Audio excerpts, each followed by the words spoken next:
दोस्तों आपका स्वागत है एक बार फिर से हमारे चैनल नोटबोर्ड में। तो दोस्तों आज की इस वीडियो में हम क्लास 7 हिंदी का जो आज मिड टर्म एग्ज़ाम हुआ था दोस्तों, उसका पेपर मैं आपके सामने लेकर आया हूँ। उसके जो आंसर्स हैं मैं आपको बताने वाला हूँ। ठीक है दोस्तों, तो वीडियो में एंड तक बने रहिएगा। 60 नंबर का आपका पेपर था और 2.5 घंटे आपको पूरा टाइम मिला था पेपर को करने का। ठीक है, टोटल 11 क्वेश्चन थे, 4 सेक्शन थे। अब एक एक करके मैं दिखाता हूँ। जैसे पहला सेक्शन था अपठित बोध। यहाँ पे आपको एक गद्यांश दे रखा है, इसको पढ़ के आपको क्वेश्चन के आंसर बताने थे। ठीक है, तो ये गद्यांश आपने देखा। अब जिसमें पहला क्वेश्चन क्या पूछा है, जीवन की सबसे बड़ी ताकत किसे बताया गया है, तो इसका आंसर होगा ऑप्शन नंबर ग मुस्कुराना। ठीक है, सेकंड है मुश्किल समय में मुस्कुराने का सबसे बड़ा लाभ क्या होता है, तो इसका होगा ऑप्शन नंबर ख, यह मन को शांत और मजबूत करता है। ठीक है, थर्ड और फोर्थ का आंसर आपको लिखना था, जो यहाँ पे पूछा है उसको अपने शब्दों में आपको लिखना था। ठीक है दोस्तों, तो ये 5 नंबर का था पहला क्वेश्चन। सेकंड क्या है, आपको ये पद्यांश दे रखा है, तो ये पद्यांश आपको पढ़ना था और इससे जुड़े हुए क्वेश्चन दे रखे थे। जैसे पहला है पर्वत क्या प्रेरणा देता है, तो पर्वत हमें प्रेरणा देता है ऊंचा बनने की, तो पहले का आंसर होगा ग। सेकंड है कविता के अनुसार उठ उठ गिर गिर तरल तरंग जीवन में क्या संदेश देती है, तो इसका आंसर होगा ऑप्शन नंबर क, कि बार बार गिरने से हमें डरना नहीं चाहिए। ठीक है, सेम थर्ड और फोर्थ आपको अपने शब्दों में आंसर करना था दोस्तों। तो ये आपका खंड क था 10 नंबर का। फिर एक खंड ख में व्याकरण थी आपकी। तो जैसे क्वेश्चन नंबर 3 में आप देख सकते हैं, पहले में आपको क्या करना था, विजय बाबू, इसके नीचे अंडरलाइन है, तो आपको बताना था कौन सी संज्ञा है। तो आपको पता है किसी का भी जब नाम लिखा जाता है स्पेशल, तो उसे व्यक्तिवाचक संज्ञा कहते हैं। तो पहले का आंसर होगा व्यक्तिवाचक संज्ञा। दूसरा राजा रानी कौन सा समास है, तो राजा और रानी के बीच में दोस्तों योजक लगा। योजक आप जानते हैं माइनस के जैसा निशान होता है, तो वो द्वंद्व समास होता है।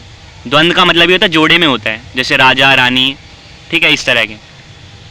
स्वर्ण श्रृंखला के बंधन में, इसमें जो स्वर्ण है ये विशेषण है, किस तरह का विशेषण है, तो एक गुणवाचक विशेषण है, गुण बता रहा है किस चीज़ का। ठीक है, फोर्थ में फिल्माना को आपको तोड़ के लिखना था। फिल्माना को अगर हम तोड़ेंगे तो फिल्म प्लस आना, तो फिल्म हमारा मूल शब्द हो गया और आना हमारा हो गया प्रत्यय।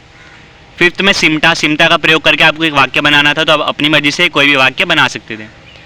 सिक्स्थ में तू रहती कहाँ है, यहाँ पे आपको बताना है के बाद कौन सा निशान आएगा, तो क्वेश्चन मार्क आएगा क्योंकि क्वेश्चन पूछ रहा है। सातवें में फूल प्लस वारी को जोड़ने पे क्या बनेगा, तो फुलवारी बनेगा, सिंपल सा क्वेश्चन है। आठवां मैं के नीचे अंडरलाइन है, तो मैं कौन सा सर्वनाम है, तो ये निजवाचक सर्वनाम होता है, तो मैं का होगा निजवाचक। नाइन्थ में दोस्तों यहाँ पे आपको बताना है इस वाक्य में विशेष्य क्या है, तो आपने पढ़ा होगा दो चीज़ें होती हैं, एक होता है विशेषण, एक होता है विशेष्य। विशेषण क्या होता है, गुण, और विशेष्य क्या होता है, किसके बारे में बात हो रही है, तो यहाँ पे बात हो रही है महिला के बारे में, तो महिला हमारा विशेष्य होगा। 10th विपत्ति, विपत्ति का हिंदी मानक रूप क्या है, विपत्ति का मतलब होता है जब भी हमें कोई कठिनाई होती है, परेशानी होती है, तो आप कोई भी लिख सकते थे, कठिनाई या परेशानी इसका आंसर होगा। फिर है खंड का दोस्तों बुक वाले क्वेश्चन है, तो क्वेश्चन नंबर 4 आप देख सकते हैं, बुक में से आपको एक पैसेज दे रखा है और उस पर बेस यहाँ पे क्वेश्चन है। जैसे फर्स्ट का आंसर यहाँ पे देख सकते हैं ऑप्शन नंबर ख, असंतोष और बेचैनी। सेकेंड का आंसर ऑप्शन नंबर ग, बेटियों के प्रति चिंता और स्नेह। थर्ड का ऑप्शन नंबर ख, नारियल। फोर्थ का ऑप्शन नंबर ख, चंचल और शरारती।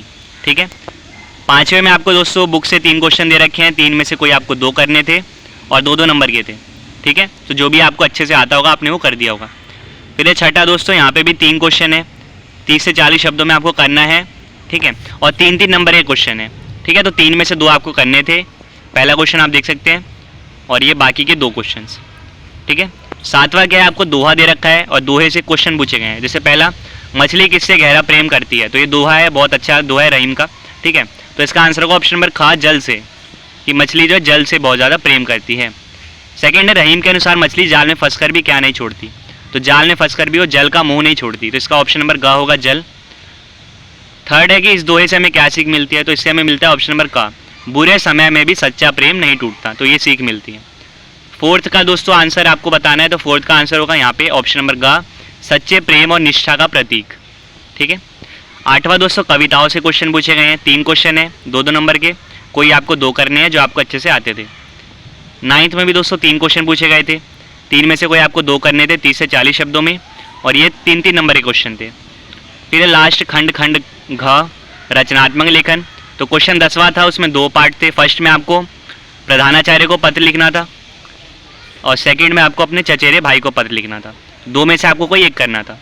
11वें में आपको 3 टॉपिक दे रखे हैं, किसी एक पर आपको 80 से 100 शब्दों में अनुच्छेद लिखना था, ये 6 नंबर का। ठीक है, तो ये दोस्तों आपका लास्ट क्वेश्चन था और ये आपका आज का पेपर था क्लास 7th हिंदी का। ठीक है, तो उम्मीद करता हूँ दोस्तों आपका पेपर अच्छा गया होगा। पेपर की बात करूँ तो ज़्यादा मुश्किल नहीं था, काफ़ी चॉइसेस भी थी और आसान लेवल का पेपर था।